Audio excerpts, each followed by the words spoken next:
프레스원이라고 하는 이 사이트에 보도된 내용에 보면 미국 여자 어린이들이 약 50여 명이 살모넬라균에 감염되어 입원받고 있다라고 보도가 되었고, 왜 어린아이들이 이렇게 50여 명이 갑자기 살모넬라균에 감염되어 입원할까 취재를 해봤더니, 공주와 개구리라고 하는 애니메이션 만화죠.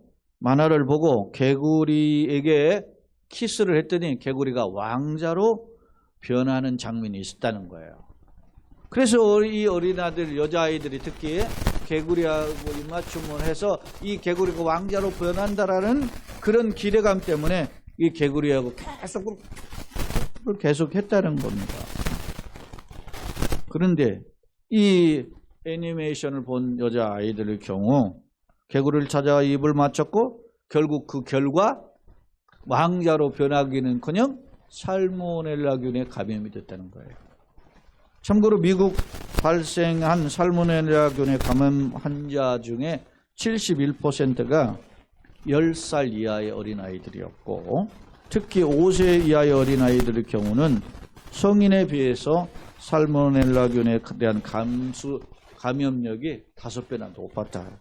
그렇게 했어요. 제가 이런 자료를 또 찾아보니까 우리나라의 이제 질병관리본부청이 바뀌었죠. 근데 10여 년 전에 질병관리본부로 있을 때 우리나라에서 이런 내용을 냈어요. 세계보건기구의 자료에 근거해서 살모넬라에 감염된 미국산 작은 거북이, 조그만 손바닥보다 작은 거북이 있잖아요. 그 거북이를 우리나라에 세계 20여 개국에 수입돼서 번졌는데, 이런 애완용 작은 거북이를 만지거나 그리고 그것 때문에 만진 뒤에 입에 대거나 이렇게 하는 경우에는 살모넬라균에 감염될 수 있다. 그렇게 해서 개인위생에 철저해야 됩니다. 우리나라 질병관리본부에서 건강주의보를 예보했다는 거예요. 실제로 미국의 수의사협회에서도 이런 자료를 냈는데, 개구리나 미꾸라지 등 양서류나 팥종류 등은 살모넬라균이 많이 가지고 있고 이걸 옮길 수 있기 때문에 잘못 만지거나 심지어는 키스하게 되면 왕자가 되기는커녕 심각한 질병을 고생합니다 라고 하는 자료를 배포했다고 합니다. 사랑하는 성도 여러분, 여러분이 이 보도 내용과 이런 자료들을 보시고 어떤 생각을 하십니까? 물론 아이들은 지식과 분별력이 떨어지기 때문에 만화 영화를 보고도 그렇게 되기를 원해서 그것이 위험한지 모르고 따라하죠. 저도 어렸을 때 산타클로스가 선물 줄 줄 알고 양말을 벽에 걸어놓고 잔 적이 있단 말입니다. 문제는 이런 어린아이들이 애니메이션을 보고 따라하는 경우도 있지만, 비록 개구리에 입 맞추는 행동은 아닐지라도 오늘날 성인들의 상당수가 이런 세상에서 보기에 어리석은 짓, 하나님 보시기에 반드시 어리석은 짓인데 그것을 따라한다는 점입니다. 그렇게 해야만 복이 되는 줄 알고, 우리 지난번에도 나왔잖아요. JMS의 여성들이 내노라는 대학교 나왔는데도 그렇게 하잖아요. 그게 하나님이 인간의 몸을 입으셨다고 하고 거기에 잠자리를 해야 내가 복 받는다 생각하고 하는 거 아닙니까? 많은 사람들이, 어린아이들이 개구리에 입 맞추라는 것이 저게 병 걸리는 짓인데 라고 책망하면서도 내가 또 다른 개구리에, 세상 행복을 줄 것 같은 개구리에 내가 세상 개구리에 입을 맞추는 짓을 하고 있다는 점입니다. 그 사람들 중에는 상당수의 기독교인들이 있고, 그렇게 하지 않는 사람들 보고는 야, 너는 답답해, 좀 보수적이야, 아우 코지고 답답하네, 이렇게 비아냥거리면서 자기들의 유행, 자기들의 어떤 쫓아가는 것에 따라가지 못하는 것에 대해서 비아냥거리기도 합니다. 지난 필리핀을 가니까 너무 더워요. 습기까지 하니까 막 헉헉 막힙니다. 저 공항에서 내는데 마닐라에 내렸을 때 그렇더라고. 그런데 거기에서 잠깐 어디 큰 그 그린벨트라고 하는 큰 몰이 있어요. 우리로 말하면 일종의 막 큰 이제 백화점, 대규모 백화점인데 거기에 갔더니 저는 막 진짜 들어보지도 못한 명품들이 막 쭉 있는데 우리 필리핀은 우리보다 어떤 국민 소득이 한 약 10분의 1 정도죠. 뭐 한 8분의 1 정도 된다는데 그런 정도의 나라이지만 마닐라에는 막 많죠. 근데 선교사님 사모님이 그러는데 필리핀에도 박준 미장이 있다 그래요. 박준. 그런데 거기에 가면 필리핀 사람들도 가고 한국인들도 와서 머리를 미용을 하고 하는데 거기에서 좀 깎아줄 수 없나 할인되나요? 물어보는 사람 다 누구라고? 한국 사람이래요. 필리핀 사람은 물어보질 않는데 왜? 필리핀에는 1%에서 5%만 그곳에 간대요. 그러니까 물어보는 것 자체가 자존심 상하니까 돈은 그냥 마구 쓴다는 거예요. 근데 한국 사람들은 할인에 이런 거 익숙하잖아요. 그리고 박준 미장 잘하니까 거기 가가지고 하되 아까우니까 깎아달라고 한다. 여러분, 우리는 이런 세대 속에 살고 있다고. 그럼 나는 어떻게 살아야 되고 또 하나님 기뻐하시는 방법으로 선택해야 될까? 잖아요, 여러분. 여러분은 지금 나의 삶 어떻다고 생각합니까? 남들이 유행, 명품관에 기웃거릴 때 나는 그걸 초월하면서 웃고 지나갈 수 있습니까? 부러워. 나도 저걸 언제가 사볼까? 이런 생각을 합니까? 초월할 수 있는 마음 없습니까? 아니면 내가 하나 샀으면 내가 가지고 이렇게 온단 말입니다. 백을 가지고 이렇게 올 수 있어요. 나는 그럴 수 있다고 봐요. 우리 교회에 그런 명품백을 가지고 와요. 그런데 그 명품백을 가지고 올 때는 우리 교인들에게 몇 개 나눠줄 수 있는 몇 개를 더 사갖고 오야 돼. 할렐루야. 그 아멘한 사람에게 복이 있을지어다. 여러분, 그런 넉넉함이 있어야 돼. 할렐루야. 나만 가지고 부러워하지 말고 하나님 기왕이면 내가 이런 복을 받고 남에게도 줄 수 있는 여유가 있는 삶이 되게 하여 주옵소서. 그게 복음이라 말입니다. 오늘 말씀도 그런 하나님의 음성을 들으러 이 자리에 오신 줄로 믿습니다. 오늘 로또가 되는 비결, 남은 됐는데 남은 안 되고 나만 되는 비결이 아니라 내가 복을 받고 누군가에게 영향을 줄 수 있는 복을 얻으려고 오늘 이 자리에 온 줄로 믿습니다. 그렇다면 오늘 창세기 17장은 이러한 해법을 우리에게 제시하고 있는데요. 오늘 제목을 저는 아브라함은 어떻게 복의 통로가 되었을까?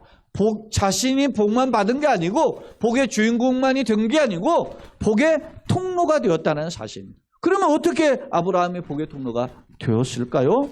오늘 말씀을 저는 크게 두 가지 측면에서 살펴보고자 합니다. 물론 아브라함은 믿음의 조상이죠. 혈통적으로 이스라엘의 조상이고 혈통적으로는 이스마엘 이나 또 에서의 조상이니까 아랍권 더 나아가서 이슬람이 조상이에요.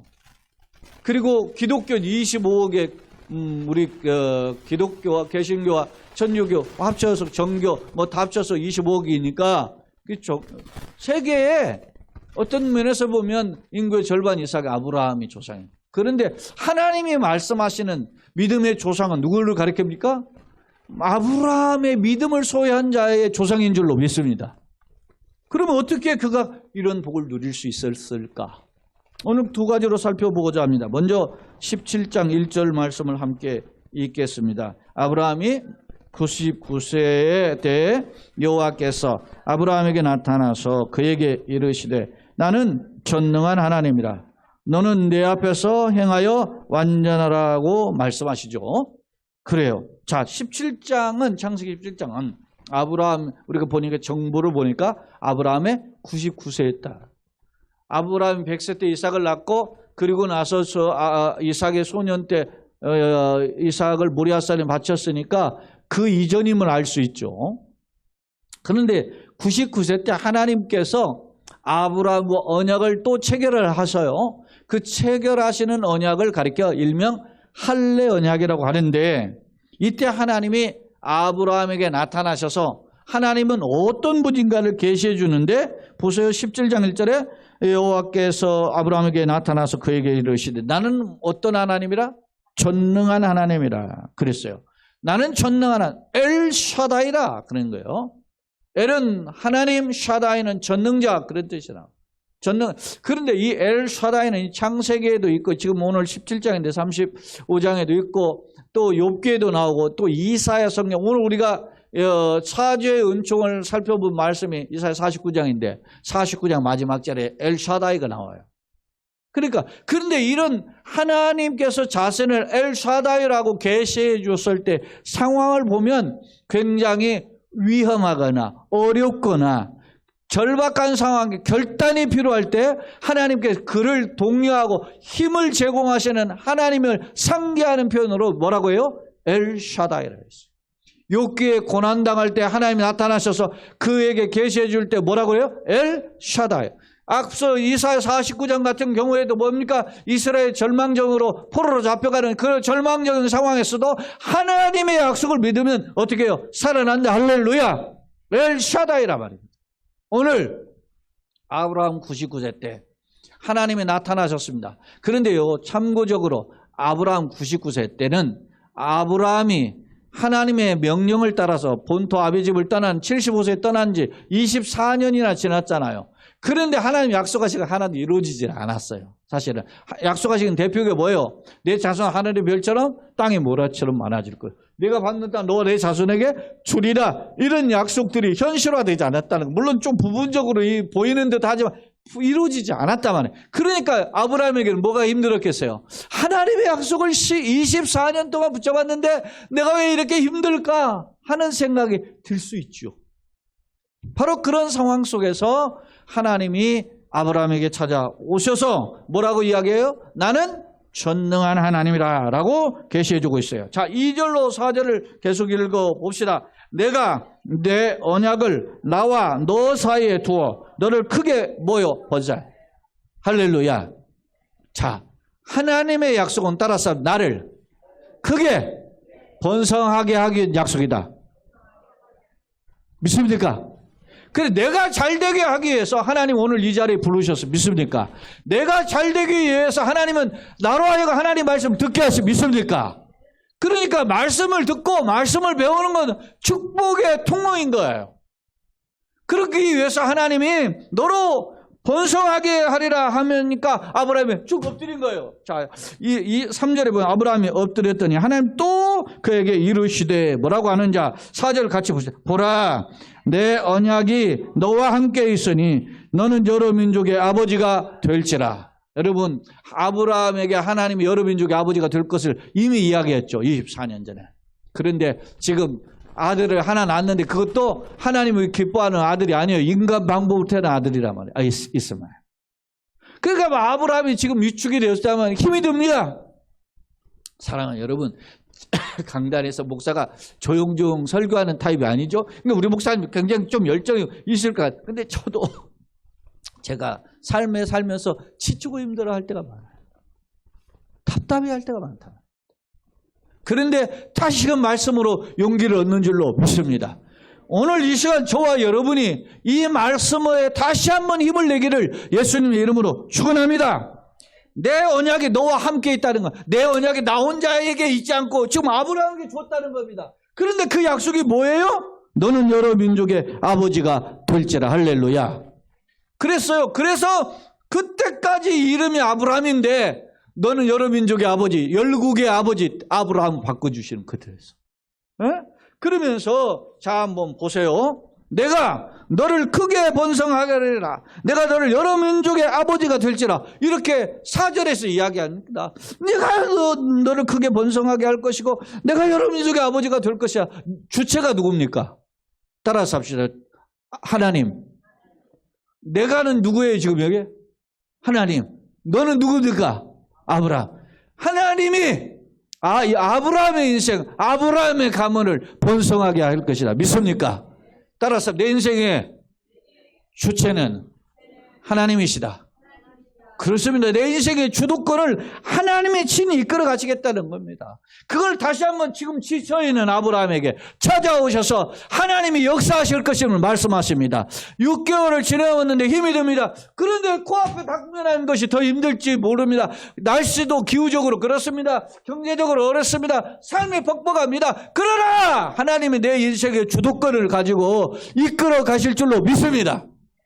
자, 5절을 같이 한번 크게 읽어봅시다. 시작. 이제 후로는 네의 이름을 아브라함이라 하지 아니하고 아브라함이라 하리니 이는 내가 너를 여러 민족의 아버지가 되게 함이니라. 할렐루야. 이제 후로는요. 하나님이 다 하겠다는 거예요.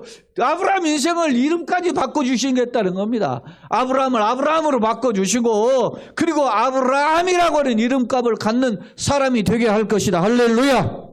그렇습니다. 여러분 우리가 읽지는 않지만 6절 7절에도 보면 너를 심히 번성하게 한다 그랬어요.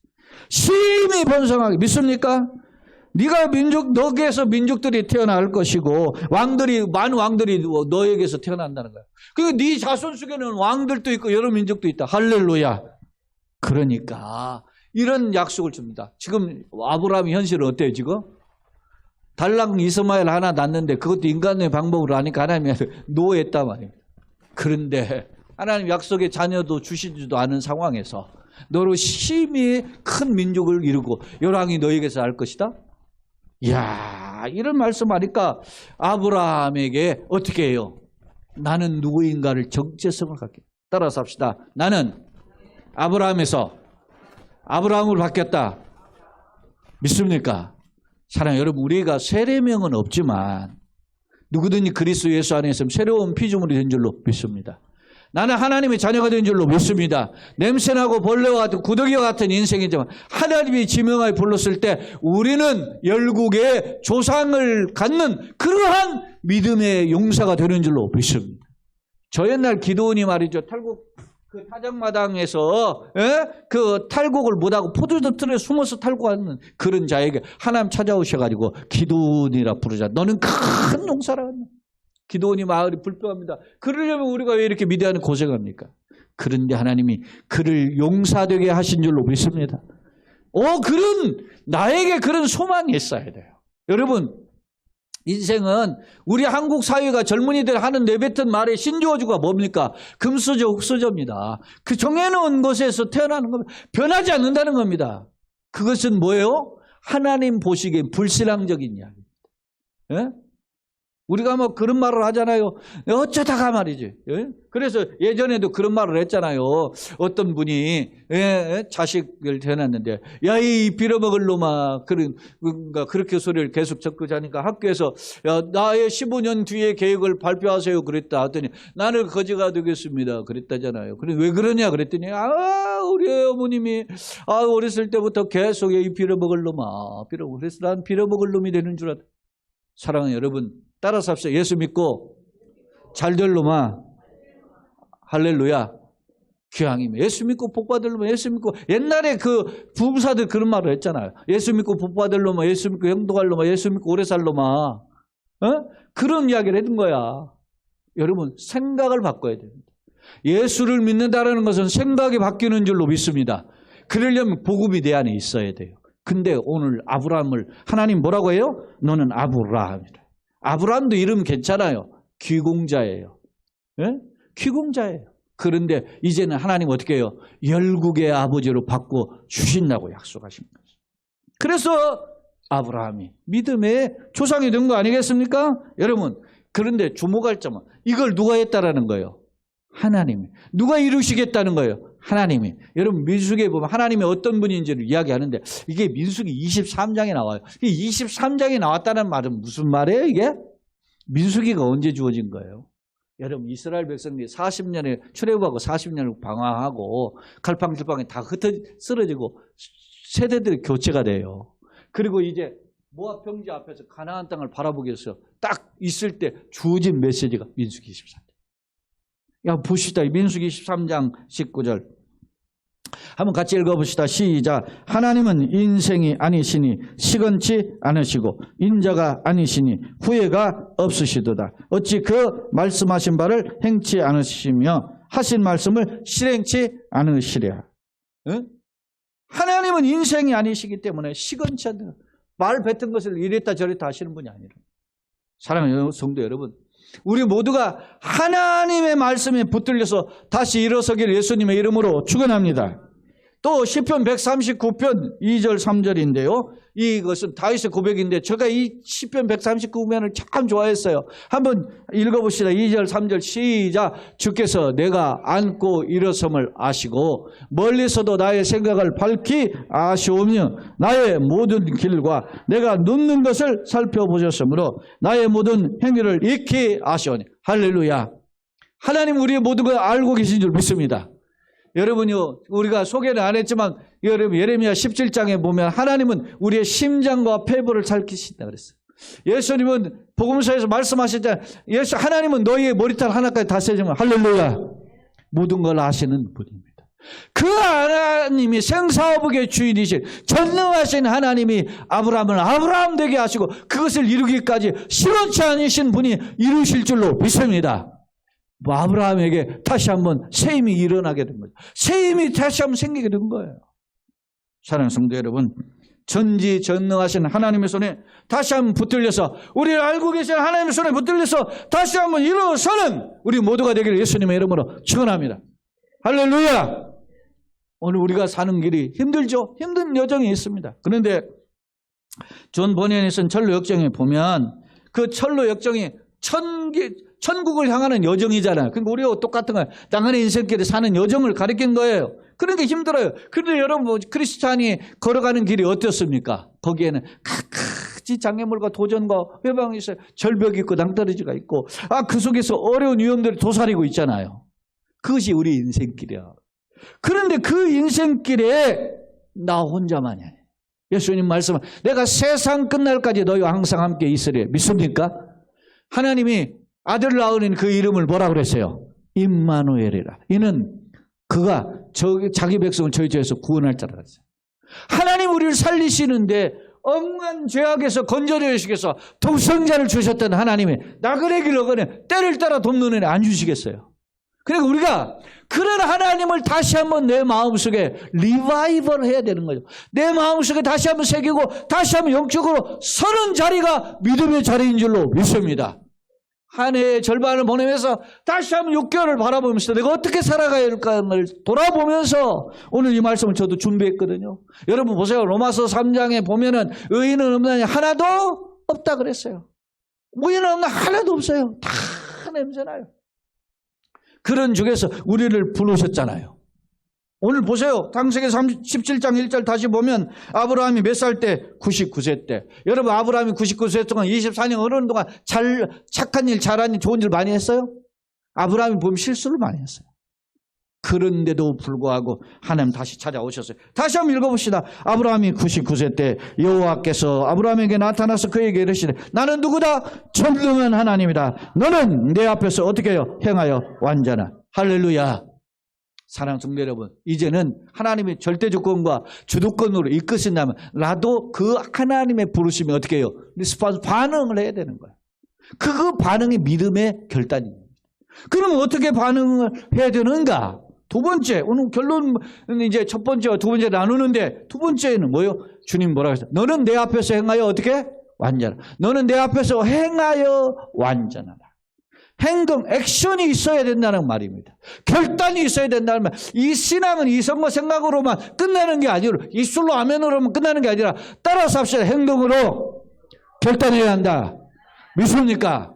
여러분 내가 신앙생활 하다가 이러면 안 되는데 그러면 어떻게 해요? 말씀과 기도의 거미줄이 있었으면 다시 말씀으로 돌아가고 기도 생활을 하고 할렐루야! 그런 결단이 필요한 겁니다. 여러분 사람이 살다 보면 이게 말이 내가 필요하니까 돈도 말이지 굽질지고 그리고 말이 인색해지고 그래요. 왜? 스케줄 다 있기 때문에. 그것도 안 되니까. 그래서 하나님보다는 생산 방법으로 자기의 머리를 굴리고 결단하게 됩니다. 그러나 우리가 하나님 말씀을 들으면서 다시금 결단. 하나님 내가 이렇게 살면 안 되겠군요.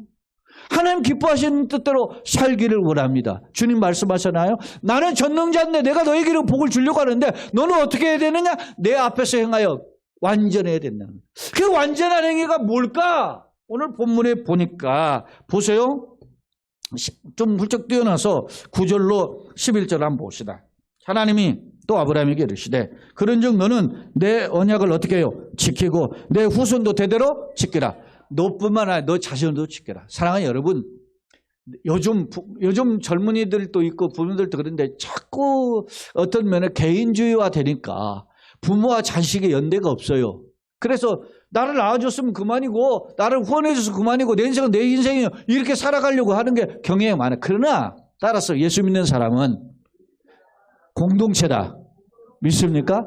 가족 공동체, 신앙 공동체. 그래서 어떻게든지 자녀에게 신앙을 물려줘야 돼요. 그리고 그 자녀가 신앙을 물려받을 수 있도록 고민하고 기도해야 되고, 그리고 그 자녀가 예수를 만나게 되면 그 신앙의 요새를 물려받아야 돼요. 믿습니까? 여기 보세요. 너와 내 후손에게 너뿐만 아니라 너 자식뿐만 아니라 그 손자까지 계속 대대로 그런 뜻이에요. 자, 9절 다 같이 읽어봅시다. 하나님 또 아브라함에게 이르시되 그러니 너는 내 언약을 지키고 내 후손도 어떻게?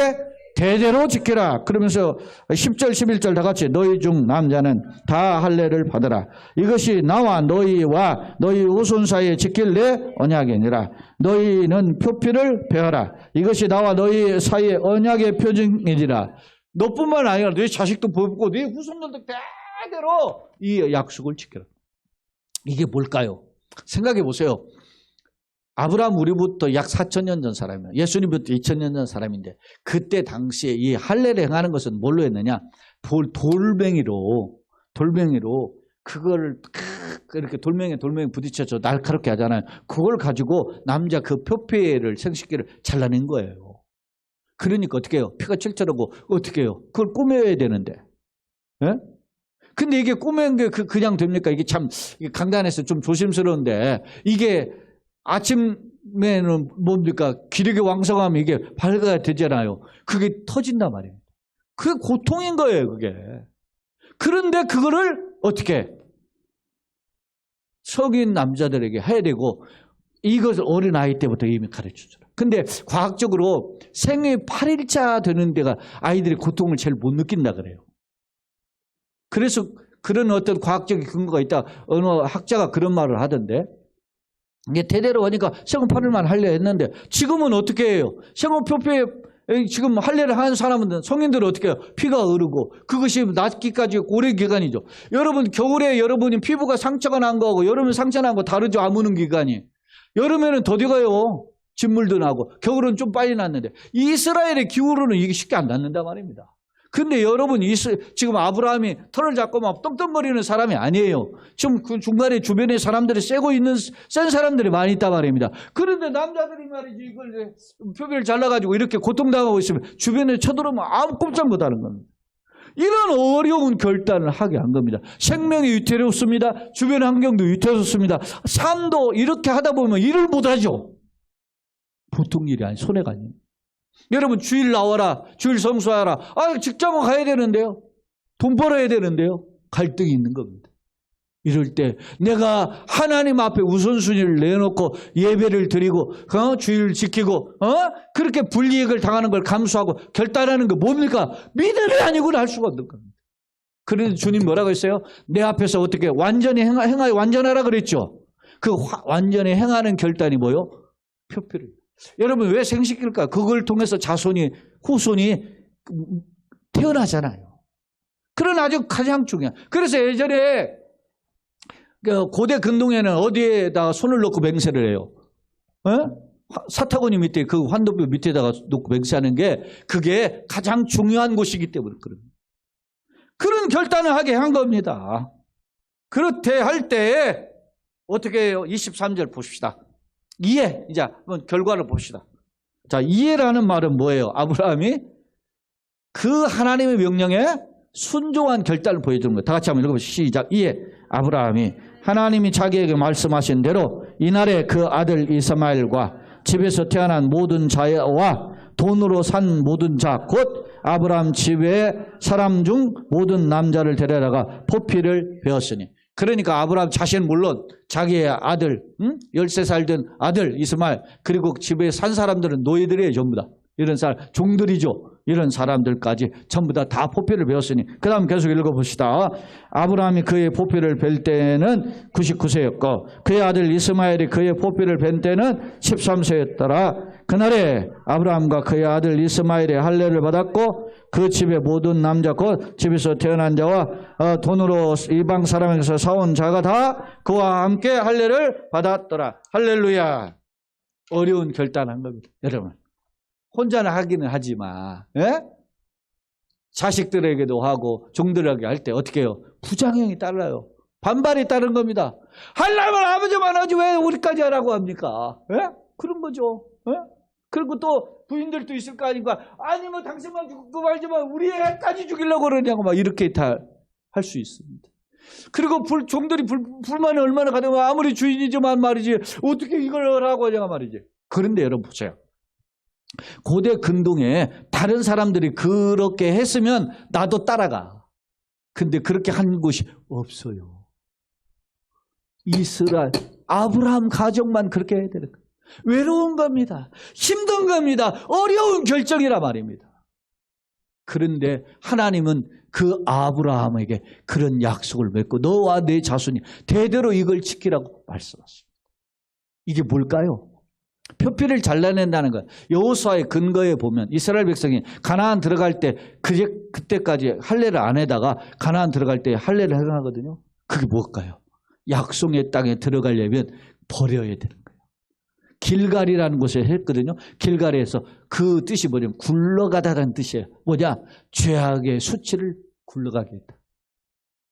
하나님을 믿으려면 내 마음에 수치되는 것들을 잘라내. 믿습니까? 바울은 이야기하는 겁니다. 너네들 할례를 받아야 되는데 어떤 할례냐? 마음을 배워라 이제. 하나님, 내가 이 세상 속에 살았는데 내 세상 속의 생각, 판단, 이성 그런 겉모술수들을 이제 내가 잘라내겠습니다. 할렐루야. 철저히 하나님이 복의 근원이기 때문에.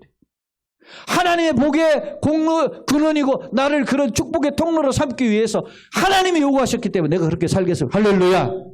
따라서 합시다. 예수 믿는 것은 간단치 않다. 배워내야 되는 것이. 어떤 배워? 여러분 그래서 세상 삶에 살다가 좋은 것들이 있지만 그것이 고맙고 살고 싶지만 그러나 하나님 뜻이 아니면 배워내야 돼. 믿습니까? 그게 어려운 거예요. 왜? 친구 따라 강남 가고 남 따라 교육 따라서 하잖아. 놈들 입으면 입고 싶고 백을 가지면 갖고 싶고 그런데도 하나님 뜻대로 살려고 하니까 그걸 내려놓아야 힘든 거예요. 내가 아까 이야기하잖아요. 내가 살 수 있는 돈이 없으면 가난한 대로 힘들지만 살 수 있는 힘이 있어도 능력이 있어도 나로 인해서 다른 사람이 실족하니까 어떻게 해요? 내가 그러잖아. 백을 가지고 사오려면 100만 원짜리 백을 가려면 한 10개 사와 딱 돌려. 오늘 우리 지금 보면 뭐 10가정 안 되잖아. 돌려. 얼마나 좋아요. 그럴 수 있는 마음의 여유가 있기를 그런 부요함을 내게 주시옵소서 기도하기를 예수님의 이름으로 축원합니다. 아멘. 여러분 아브라함이 24년 지났잖아요. 가나안 땅에 들어와가지고 99세. 근데 그동안 보면 아브라함이 어땠습니까? 하나님 뜻대로 결단해서 본토 아비 집을 떠나서 여기까지 왔는데 어떻게 해요? 흉년이 들자 애굽 땅으로 떠나요. 그 약속의 땅을 보러 간다면 그리고 그곳에서 살려고 하니까 목숨을 연병하려고 아내를 누이 동생으로 속이는 거짓말을. 아브라함이 성숙한 사람, 훌륭한 사람이 아니었단 말입니다. 처음부터 순종하는 사람이 아니었다는 말입니다. 실수하기도 하고 넘어지기도 했고 하나님 보시기에나 가족 아내가 보기에도 아무리 그래도 그렇지 아니 말이지 내가 자기 아내인데 당신 말이지 내 아내라고 하지 말라고 그러다가 나 죽을 수 있으니까 아무리 그래도 어떻게 저런 사람이 모자랄까 이런 생각 들 수 있잖아요. 그런데 아브라함이 그런 연약함이 있었고 냄새남이 있었고 아브라함이 보시기에 하나님이 보시기에 그런 부족함이 있었다고. 심지어는 하나님이 약속의 자식이 주시겠다고 했는데 안 주시니까 어떻게 해요? 양자로 입양을 하려고 했다가 안 된다고 하니까 어떻게 해요? 여자 말을 들어가지고서나 몸종 사라의 몸종인 하가를 통해서 아이를 낳았잖아요. 아이를 낳으니까 어떻게 해요? 해피엔딩 합니까? 그것 때문에 가정 불화가 일어나가지고 이스마엘이 나중에 말이 이삭을 희롱하고 그러잖아요. 그리고 임신하니까 하갈이 임신하니까 자기 여종인 사라를 무시하잖아요. 가정불화가 생겼단 말이에요. 이런 실수를 겪었던 사람이 아브라함입니다. 그러나 오늘 아브라함이 냄새나고 약함에도 오늘 하나님이 이런 명령에 어떻게 반응합니까? 이해! 아브라함이 다 했다. 할렐루야. 사랑하는 성도 여러분, 좀 힘듭니다. 어렵습니다. 그것도 우리가 보입니다. 우리 교인들 뭐 가정을 내가 속속들 다 알지 못하면 다 어느 정도 다 알아요. 힘들다. 하나님, 저 가정 건강 필요합니다. 저 가정 물질 필요합니다. 저 가정에는 뭐 자녀가 필요합니다. 하나님 길을 열어주세요. 그런 마음이 있습니다. 주님의 그 강력한 철저하게 권세가 우리 교회와 가정 가운데 임하게 하여 주시옵소서. 사랑하는 성도 여러분, 여러분 지금 어떤 결단을 하기를 원하십니까? 내 자신이 보기에 사실 우리도 완벽하지 않습니다. 훌륭한 믿음의 소유자가 아닙니다. 그러나 비록 연약하고 어렵고 냄새난 상황 속에서라도 하나님은 그가 위대해서 사용하신 게 아니라 그가 부족하고 연약하지만 하나님은 복을 주시기에 그를 부르시고 그에게 명령하신 줄로 믿습니다. 옥스퍼드 대학의 연구팀, 의과대학 연구팀이 어린 아이들과 어른들의 웃음을 비교해 연구해 봤어요. 그랬더니 어린 아이의 경우 하루 평균 400번에서 500번 웃어요. 웃을 것 같지도 않는데 웃는 거야. 하루 종일 웃어요, 아이들이. 그냥 신나니까 웃는 거죠. 그런데 어른들의 웃음을 이렇게 비교해 보니까 많이 웃는 사람이 15번에서 20번 웃더라고요. 많이 웃는 사람이. 왜 이렇게 웃음이 차이가 날까? 웃으면 복이 오는데. 이렇게 연구를 해보니까 어린 시절 기쁨과 웃음을 가장 잃어버리는 가장 큰 이유가 뭔지를 보니까 삶에 찾아놓은 고난과 장애물 도전 때문에 기쁨을 잃어버렸다. 서양 속담에 시냇물에 돌뿌리가 없으면 시냇물은 조용하다. 돌뿌리가 있어야 시냇물이 노래를 부른다. 그래야 물이 깨끗해진다.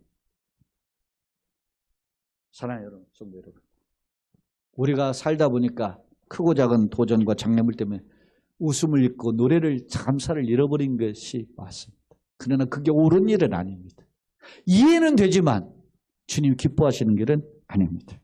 지금 우리가 사는 2023년도 이제 7월 앞두고 있는 이 시점 보면 그 어느 때보다도 어렵습니다. 교회도 어렵고 여러분들도 어렵고 힘이 듭니다. 그런데 어떻게 써야 됩니까? 그러면 우리가 주님의 말씀으로 다시 한번 힘을 얻어야 되는 줄로 믿습니다. 그 말씀이 오늘 창세기 17장으로 보여집니다. 어렵고 힘들 때 하나님은 다시금 아브라함에게 결단하게 하소서. 복의 통로로 세우시면 돼요. 그리고 그 이름 바꿔주셨어요. 실제로 18장에 가니까 하나님의 기적이 시작됩니다. 할렐루야.